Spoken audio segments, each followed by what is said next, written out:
Eles não são um mito, eles não são uma lenda, eles foram reais e, segundo o livro mais escondido da história, eles voltaram. Anjos que abandonaram o céu, que desceram sobre a terra, que se corromperam, ensinaram aos homens segredos proibidos e encheram o mundo de violência a ponto de forçar Deus a apagar tudo com um dilúvio. O nome deles era os Vigilantes, e o homem que escreveu sobre eles não morreu. Foi levado vivo. O nome dele era Enoque. E aqui está o que ninguém está te contando. Enoque não escreveu apenas sobre o passado, ele escreveu sobre o retorno deles. Ele disse que nos últimos dias tudo aconteceria de novo, exatamente como nos dias antes do dilúvio. E se você olhar para o mundo agora, em 2026, e comparar com o que Enoque descreveu que aconteceria pouco antes do fim, o seu sangue vai gelar, porque os sinais que ele deixou não estão no futuro, eles estão nas notícias de hoje. Neste vídeo eu vou te mostrar quem eram os vigilantes de verdade, o que eles ensinaram aos homens, porque a igreja escondeu o livro de Enoque durante séculos, e principalmente o sinal exato que ele disse que marcaria o retorno deles, um sinal que já está acontecendo diante dos seus olhos. Fica até o final, porque a última coisa que Enoque viu não é o retorno das trevas, é o que vem depois delas, e muda tudo. Mas para entender o retorno, você precisa entender a queda, e ela começou no topo de uma montanha com um juramento que nunca deveria ter sido feito. Volte no tempo comigo, muito antes das cidades, muito antes dos reis, muito antes de qualquer coisa que você conhece. Um mundo jovem, recém-saído da criação, e acima desse mundo, observando, estavam eles, os vigilantes. O próprio nome revela a função. Eles foram criados para vigiar, para guardar, para observar os filhos dos homens e proteger a criação. Eram seres de luz, poderosos, designados para o bem. Mas alguma coisa se quebrou dentro deles. Enoque descreve que eles olharam para a terra e olharam para os homens, e começaram a desejar aquilo que não lhes pertencia. O que era para ser vigilância virou cobiça. O que era para ser proteção virou desejo. E um deles, o líder, chamado nos textos antigos de Sem-Jazá, reuniu os outros e propôs algo impensável: descer, cruzar a linha entre o céu e a terra, abandonar a posição que Deus tinha dado a eles. Mas havia um problema. Ele tinha medo de descer sozinho. Tinha medo de ser o único a carregar a culpa. Então ele exigiu que todos jurassem juntos um pacto, para que ninguém pudesse recuar e todos fossem igualmente responsáveis. E ali, do topo de um monte, 200 deles fizeram esse juramento. 200 seres celestiais amarrando as próprias almas a uma traição coletiva. E esse monte tem nome. Os textos antigos são específicos sobre isso, e o detalhe é arrepiante. O lugar onde os vigilantes desceram foi o Monte Hermon, um dos montes mais altos daquela região, coberto de neve no topo, imponente, visível de longe. Mas o que poucos sabem é o significado por trás do nome. A palavra ligada a Hermon carrega a ideia de destruição, de anátema, de algo amaldiçoado. E existe uma explicação antiga para isso. Disse que o próprio nome do monte foi ligado ao juramento que ali foi feito, porque foi ali que eles se amaldiçoaram uns aos outros, jurando que desceriam juntos e que nenhum poderia recuar. O monte foi marcado pela decisão que foi tomada nele. Pense na escolha do lugar. Eles não desceram num vale escondido, não desceram num deserto vazio.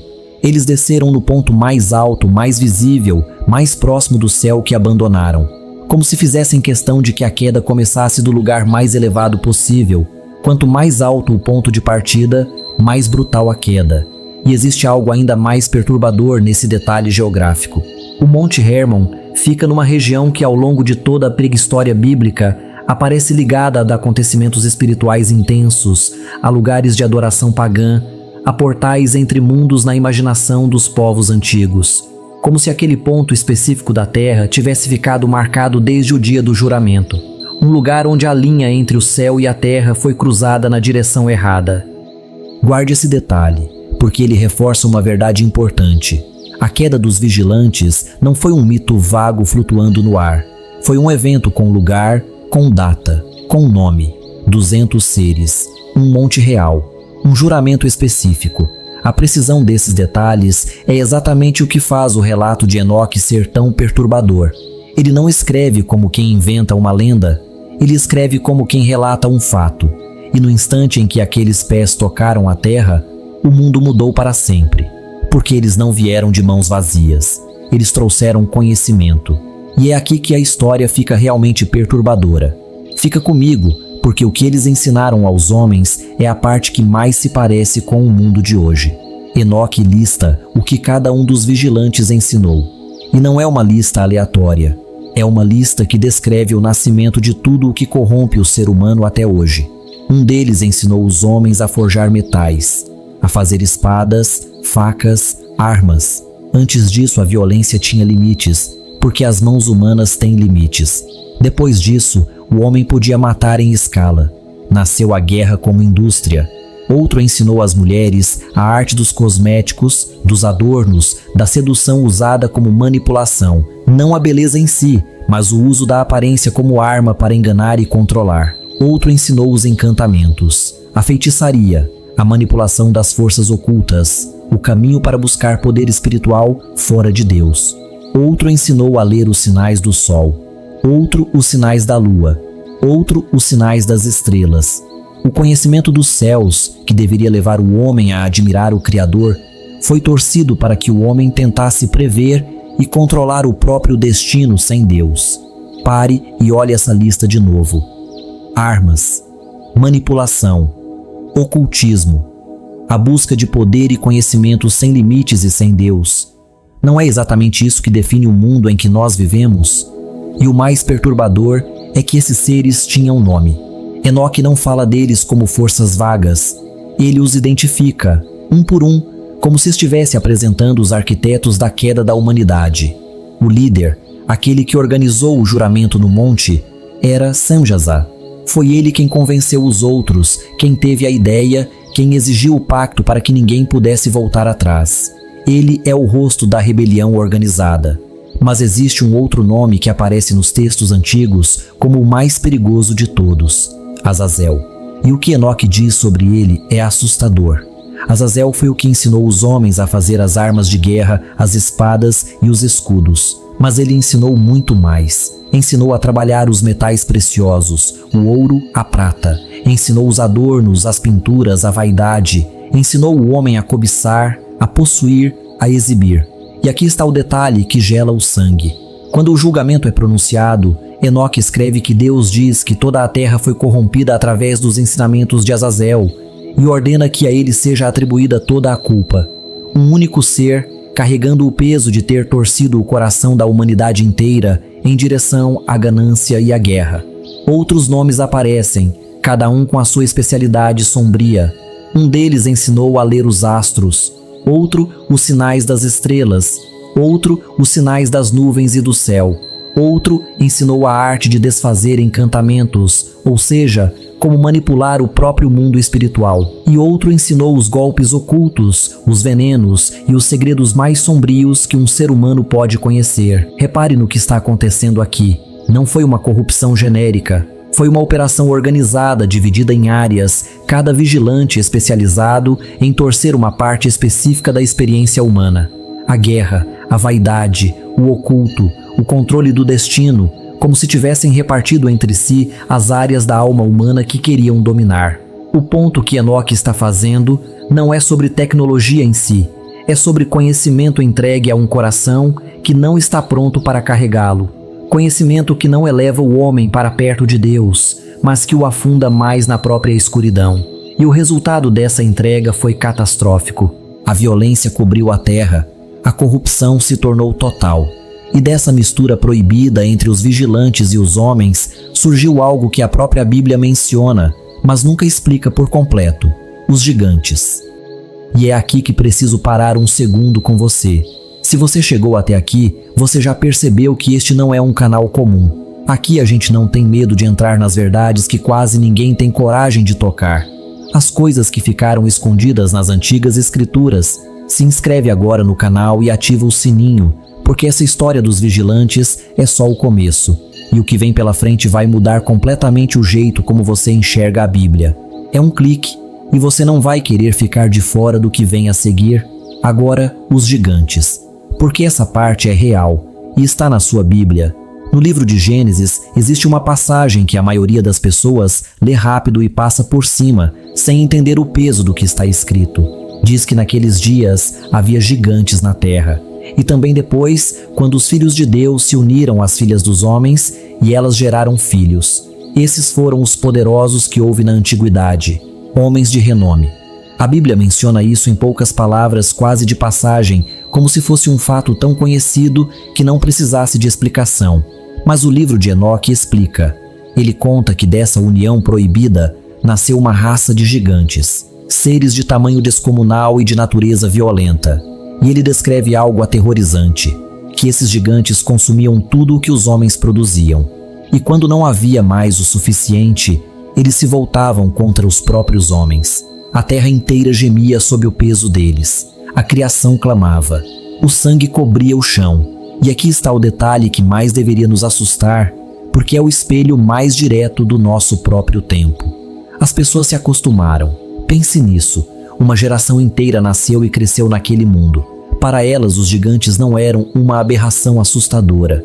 Eram normais, faziam parte da paisagem. Elas cresceram vendo aquilo todos os dias e por isso pararam de enxergar o horror. O que para nós seria inimaginável, para elas era simplesmente mais um dia comum. E é isso que a corrupção faz. Ela não choca de uma vez. Ela avança devagar, um degrau por vez, até que aquilo que seria impensável para uma geração vira o normal da geração seguinte. Ninguém acorda um dia e decide aceitar o monstruoso. As pessoas apenas se acostumam com ele, aos poucos, sem perceber. Foi por isso que o dilúvio pegou quase todo mundo de surpresa. Não porque não houvesse avisos. Enoque avisou. Noé avisou, construindo a arca por décadas à vista de todos. Mas as pessoas estavam tão mergulhadas na normalidade da própria corrupção que não conseguiam mais reconhecer o perigo. Elas comiam, bebiam, casavam, faziam planos, exatamente como em qualquer outro dia. E o próprio Jesus usou justamente essa imagem para descrever os últimos tempos. Ele disse que seria como nos dias de Noé. As pessoas seguindo a vida normalmente, sem perceber, até que fosse tarde demais. E aqui está a pergunta que deveria tirar o seu sono. Se uma geração inteira conseguiu conviver com gigantes e achar aquilo normal, o que a nossa geração está achando normal hoje, sem perceber o que realmente é? Do que nós nos acostumamos a ponto de não enxergar mais? Qual é o horror que virou paisagem diante dos nossos olhos, tão presente, tão constante, que já nem reparamos nele? Essa é a verdadeira lição dos dias antes do dilúvio. O perigo nunca foi só a escuridão. O perigo foi a escuridão virar normal. E aqui está a peça que faltava, a que a sua Bíblia menciona sem explicar e que o livro de Enoque completa. Por que veio o dilúvio? A resposta comum é que o homem era mau. Mas o livro de Enoque revela algo mais profundo. O dilúvio não veio apenas por causa do pecado dos homens. Ele veio para limpar a terra dessa corrupção que tinha entrado nela através dos vigilantes, para apagar a linhagem dos gigantes, para dar um reset na criação antes que ela fosse destruída completamente. O dilúvio não foi um Deus com raiva perdendo o controle. Foi uma cirurgia. Foi a remoção de um câncer que ameaçava consumir tudo. E o que aconteceu com os vigilantes que causaram isso? Enoque descreve o julgamento deles. Eles foram presos, amarrados, lançados num abismo de escuridão, selados debaixo da terra para aguardar o julgamento final. Não foram destruídos, foram aprisionados, guardados, trancados até um determinado dia. E Enoque sabe disso porque ele viu com os próprios olhos. E essa é uma das partes mais impressionantes de todo o relato, uma parte que quase ninguém conta. Enoque foi levado, não em sonho, não em visão vaga, mas conduzido através dos céus por seres de luz. E ele descreve a viagem com detalhes que ele mesmo dizia não ter palavras humanas para explicar. Ele conta que foi levantado, envolvido por nuvens e neblina, que via relâmpagos cortarem o caminho ao seu redor e as estrelas e os raios correrem enquanto ele subia. Ele foi levado a lugares onde os ventos têm a sua origem, câmaras onde ficam guardados o granizo, a neve, o orvalho. Ele estava vendo os bastidores da criação, os mecanismos escondidos por trás de tudo o que acontece no mundo, e então ele foi conduzido até os confins da terra e do céu, e ali ele viu uma coisa que o encheu de terror. Ele descreve um lugar de escuridão total, um abismo, uma fenda profunda, sem fundo visível, com colunas de fogo caindo dentro dela sem que se pudesse ver onde terminavam. E Enoque perguntou ao anjo que o guiava o que era aquele lugar. E a resposta gelou o sangue dele. Aquele era o lugar preparado para os vigilantes, a prisão dos que caíram, o abismo onde eles ficariam trancados na escuridão, sem luz, sem repouso, até o dia do grande julgamento. E ele viu mais. Ele descreve ter visto 7 estrelas, semelhantes a grandes montanhas ardendo em fogo, presas naquele lugar. E o anjo explicou que aquelas estrelas eram os que transgrediram o mandamento de Deus e que estavam ali cumprindo a sentença, esperando por milhares de anos até que o tempo determinado se completasse. Pare e imagine o que Enoque estava sentindo. Um homem, um mortal, de pé diante da prisão de seres celestiais, vendo com os próprios olhos o preço da rebelião, vendo o que acontece quando alguém troca a luz pela escuridão, com plena consciência do que está fazendo. E ele não estava vendo apenas um castigo, ele estava vendo um aviso, porque tudo o que Enoque viu naquela viagem, ele foi mandado escrever, não para si mesmo, para as gerações futuras, para nós, para que ninguém pudesse dizer que não foi avisado sobre o que existe do outro lado da linha. Preste muita atenção nessa palavra que se repete, até. Eles foram presos até um dia específico, o que significa que a prisão deles tem um prazo, e quando esse prazo chegar, a porta se abre. Mas os vigilantes não foram o único problema que o dilúvio deixou para trás. E aqui está uma das partes mais perturbadoras de todo o livro de Enoque, uma parte que responde uma pergunta que talvez você nunca tenha pensado em fazer. O que aconteceu com os gigantes quando morreram? Os corpos deles eram parte humanos, parte de origem celestial. E quando o dilúvio os matou, os corpos pereceram. Mas os espíritos, esses não tinham para onde ir. Não eram humanos o suficiente para irem para o lugar dos mortos. Não eram celestiais o suficiente para voltarem ao céu. Eram algo intermediário, algo que não deveria existir. E Enoque descreve que esses espíritos permaneceram na terra, sem corpo, presos entre 2 mundos, vagando. E o texto diz algo que arrepia, que esses espíritos, chamados de espíritos malignos, ficariam soltos sobre a terra até o dia do julgamento final, que eles atormentariam, oprimiriam e buscariam corpos para habitar, porque um espírito sem corpo é um espírito em agonia. Pare e pense no que isso significa. Segundo Enoque, quando você lê nos evangelhos sobre espíritos imundos que atormentavam as pessoas, que buscavam entrar em corpos, que gritavam de agonia diante de Jesus, você pode estar lendo sobre isto. Os espíritos dos gigantes, os filhos dos vigilantes, a herança que o dilúvio não conseguiu apagar completamente, porque a água limpa a carne, mas não prende o espírito. Ou seja, os vigilantes foram presos no abismo, mas o que eles geraram continuou solto. E se aquilo continua solto desde antes do dilúvio, então uma parte dessa corrupção nunca foi embora. Ela apenas ficou esperando corações abertos, esperando um mundo distraído, esperando o momento certo. E existe um detalhe nessa história que quase ninguém conhece e que talvez seja o mais comovente e o mais terrível de todo o livro. Antes de serem presos definitivamente, os vigilantes entenderam o que tinham feito, entenderam o tamanho da própria queda e foram tomados de desespero. Mas eles não podiam se aproximar de Deus. A distância entre eles e o céu que tinham abandonado agora era intransponível. Então eles procuraram Enoque. Pense na cena. Seres que um dia foram gloriosos, criaturas celestiais de poder imenso, agora aterrorizados, procurando um homem, um simples ser humano. E eles imploraram a Enoque que fizesse uma coisa, que escrevesse um pedido de perdão em nome deles, e que subisse, que intercedesse, que apresentasse a súplica deles diante de Deus. Porque eles mesmos não tinham mais coragem nem direito de levantar os olhos para o céu. E Enoque aceitou levar o pedido. Ele escreveu a petição e foi levado à presença de Deus para apresentá-la. Mas a resposta que ele recebeu é uma das coisas mais graves de toda a Escritura. Deus disse a Enoque que voltasse e dissesse aos vigilantes que não haveria perdão para eles, que eles, que eram espíritos eternos, celestiais, que viviam para sempre, tinham abandonado a sua morada elevada para se contaminarem com aquilo que era mortal, e que por terem trocado o eterno pelo passageiro de propósito, sabendo o que faziam, não haveria intercessão que os alcançasse. A petição foi negada. Pare e sinta o peso disso.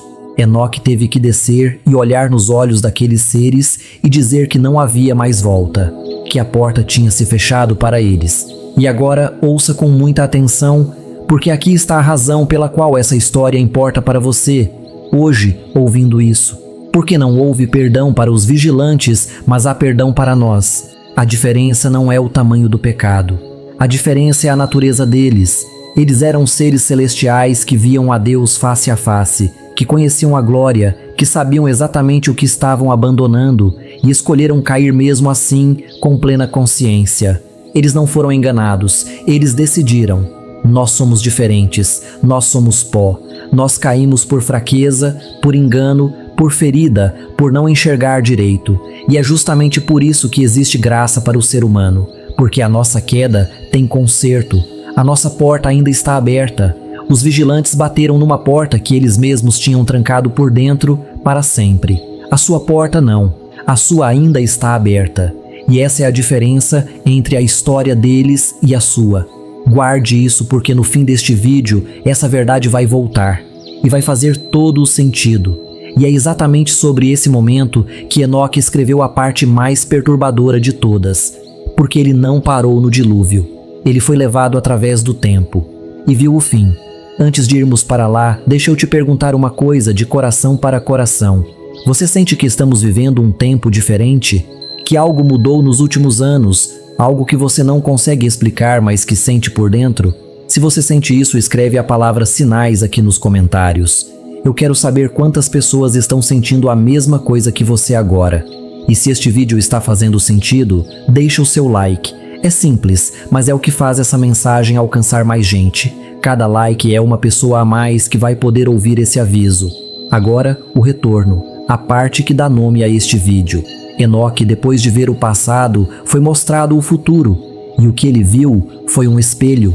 Ele viu que os últimos dias seriam como os dias antes do dilúvio, que a mesma corrupção voltaria, que os mesmos padrões se repetiriam, que a terra mais uma vez se encheria da mesma escuridão que tinha enchido antes. E não foi só Enoque quem disse isso.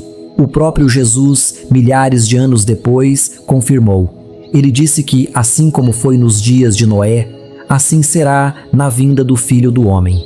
Ele apontou diretamente para aquela época, para os dias dos vigilantes, para os dias dos gigantes, e disse que seria assim de novo. Então a pergunta não é se aquilo pode voltar. A pergunta é como reconhecer quando estiver voltando. E Enoque deixou os sinais. Sinal número 1. O conhecimento proibido se multiplicando. Lembra do que os vigilantes ensinaram? Manipulação, controle, poder sem limites. Enoque disse que nos últimos dias, o conhecimento explodiria novamente de uma forma que a humanidade não estaria preparada para carregar. Um conhecimento capaz de imitar a vida, de criar o que não existe, de borrar a linha entre o verdadeiro e o falso. Olhe o mundo de hoje. Ferramentas capazes de criar rostos de pessoas que nunca existiram, vozes que imitam qualquer um, imagens indistinguíveis da realidade, a capacidade de enganar em massa como nunca antes, exatamente o tipo de conhecimento que os vigilantes trouxeram, agora multiplicado por 1 milhão. Sinal número 2, a mistura do humano com o que não é humano. Nos dias dos vigilantes, a linha entre as espécies foi cruzada. O que era separado foi misturado. E muitos que estudam esses temas apontam para as tentativas modernas de misturar o homem com a máquina, de alterar a própria natureza humana, de redefinir o que significa ser humano. A mesma tentação antiga, cruzar a linha que nunca deveria ser cruzada. Sinal número 3. O interesse crescente pelo oculto. Enoque descreveu como os vigilantes ensinaram a feitiçaria e o contato com o mundo espiritual sombrio. E hoje, o que antes era escondido está por toda parte. O ocultismo virou entretenimento, a feitiçaria virou moda. O que uma geração atrás era tabu, hoje é conteúdo comum, consumido por milhões, muitas vezes por crianças. Sinal número 4. A violência normalizada. Nos dias antes do dilúvio, a terra se encheu de violência a ponto de gemer. E hoje, a violência se tornou paisagem. Deixou de chocar. Virou rotina. Guerras abrindo em várias frentes. Brutalidade transmitida ao vivo. Um mundo cada vez mais frio diante do sofrimento.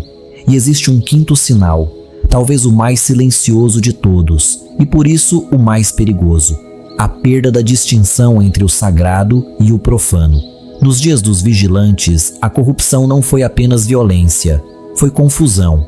O que era santo passou a ser tratado como comum, e o que era proibido passou a ser tratado como normal.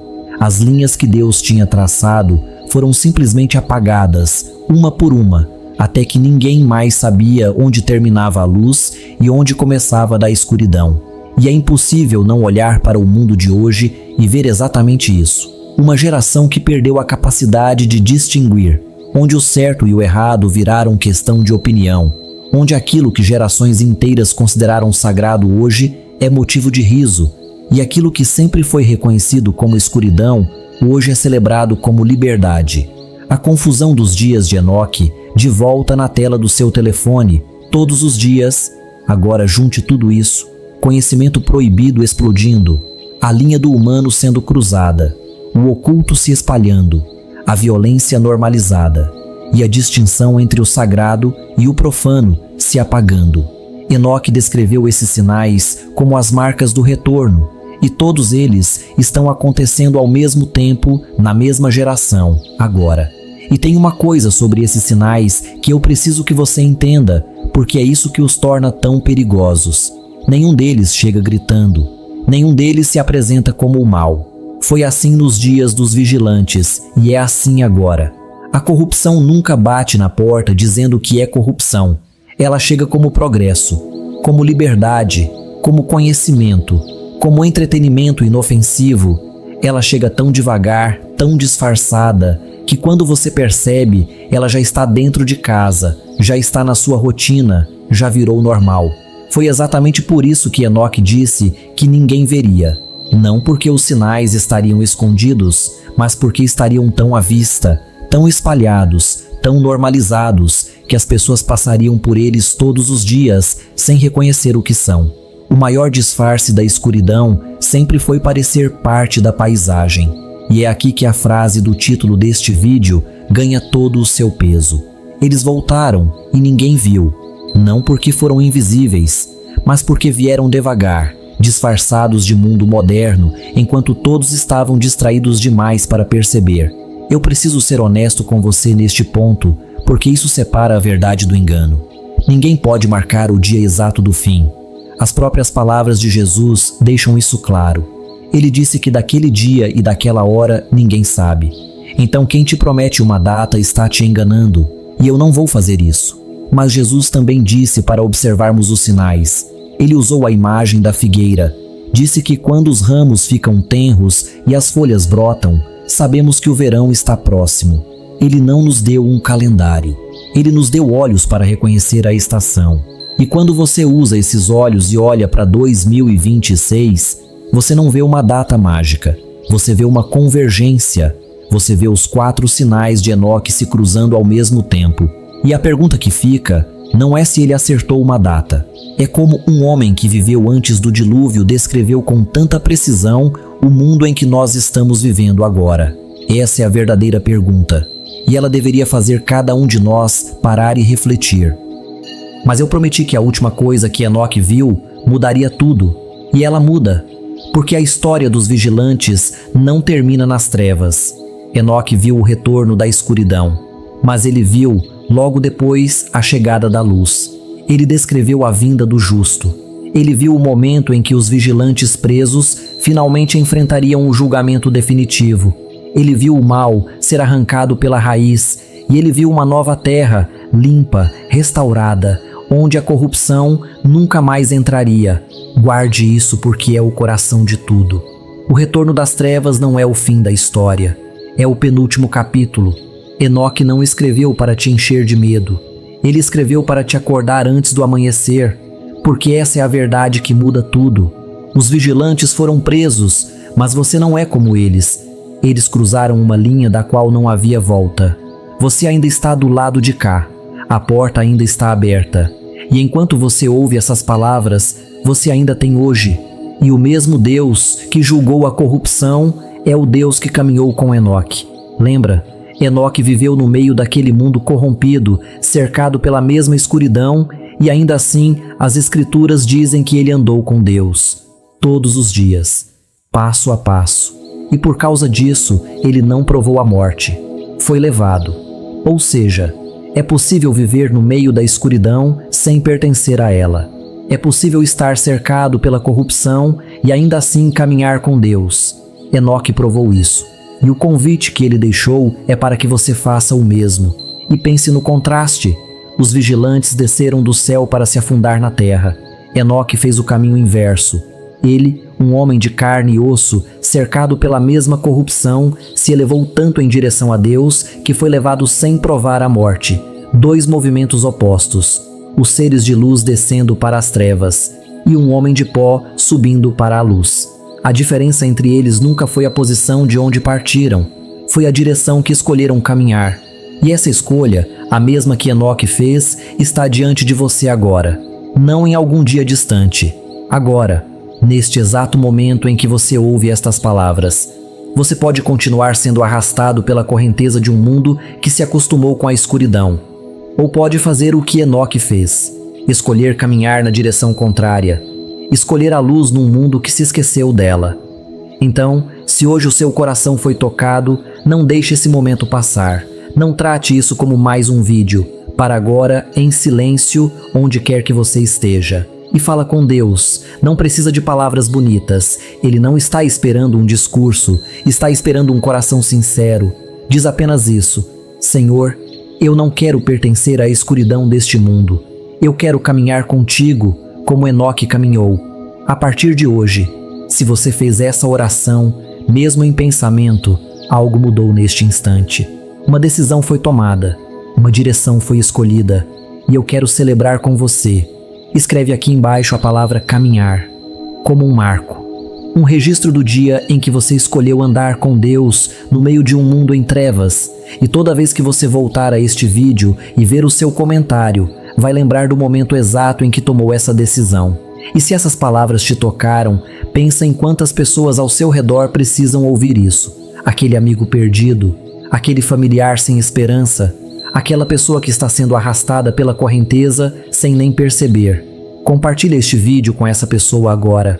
Você pode ser o instrumento que Deus vai usar para alcançá-la antes que seja tarde. Um único vídeo compartilhado no momento certo pode mudar o destino eterno de alguém.